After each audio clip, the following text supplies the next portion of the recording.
In the ancient lands that would one day become Nigeria, life once flowed with the rhythm of drums, the laughter of children during moonlight tales, and the honor of ancestors guiding every family. People farmed their yam fields, paddled their canoes through calm river paths, and traded peacefully in bustling market squares. No one imagined the dark tide that was approaching from the distant ocean. Then the foreign ships arrived. Huge wooden vessels rose on the waters like moving mountains, carrying European traders and strange goods that dazzled the eyes, mirrors that caught the sun, guns that spat fire, alcohol that clouded judgment, and cloth dyed in colors few had ever seen. Curiosity turned to danger. And danger became a system. The trade began quietly. A few captives exchanged for goods. A few prisoners of war traded instead of kept. But soon, greed grew strong. Kingdoms battled more fiercely because every enemy captured could be sold. Middlemen emerged, people who knew the secret routes through forests and creeks. Warriors learned to raid at night. Villages fortified their gates, yet no wall felt high enough. Families lived in fear of footsteps in the dark. Children were taught to run at the sound of sudden drums. Elders whispered prayers for protection. From the Yoruba forest, captives were marched toward Badagry.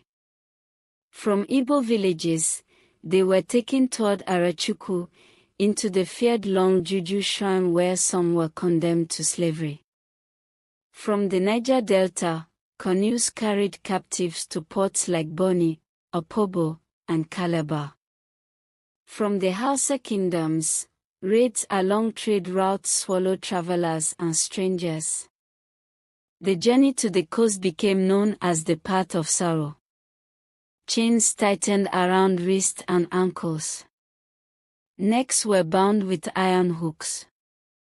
People walked barefoot on rough soil, leaving behind homes they would never see again. Mothers cried silently so their children wouldn't lose hope. Some captives whispered songs of strength, songs they hoped would follow their spirits if they didn't survive. In Badagry, the walk ended at the feared point of no return. A stretch of sand where the ocean roared, waiting to swallow lives and histories.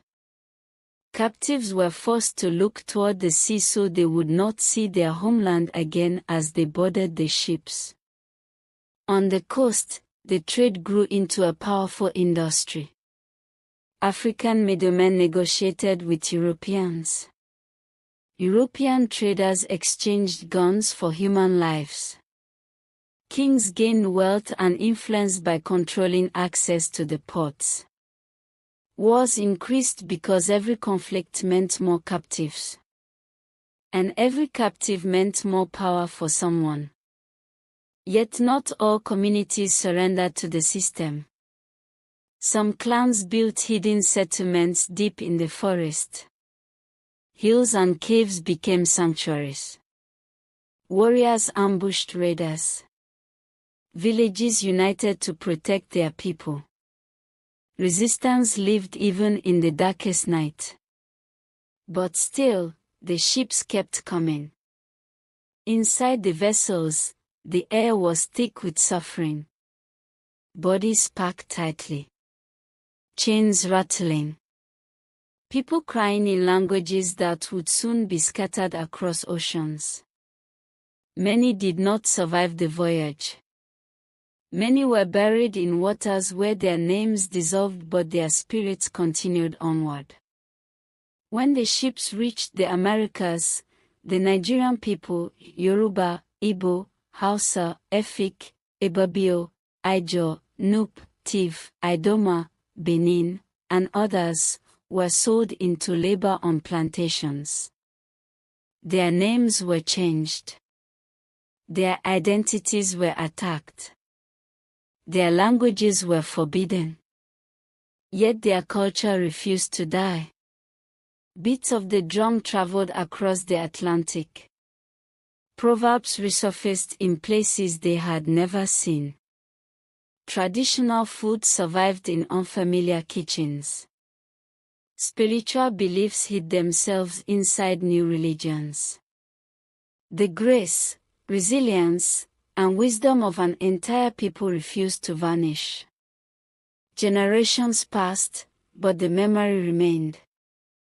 The legacy of the Nigerian slave trade still lives in the descendants who continue to rise in Brazil, Cuba, Haiti, Jamaica, Trinidad, the United States, and beyond. Their music, their dances, their courage, and their pride carry the fingerprints of ancestors who walked those ancient paths of sorrow. The story of the slave trade in ancient Nigeria is a story of pain, but not only pain. It is a story of dignity under oppression. A story of survival against impossible odds. A story of people whose spirits could not be broken. A story that reminds the world. Even when chains fall on the body, the soul remembers where it came from.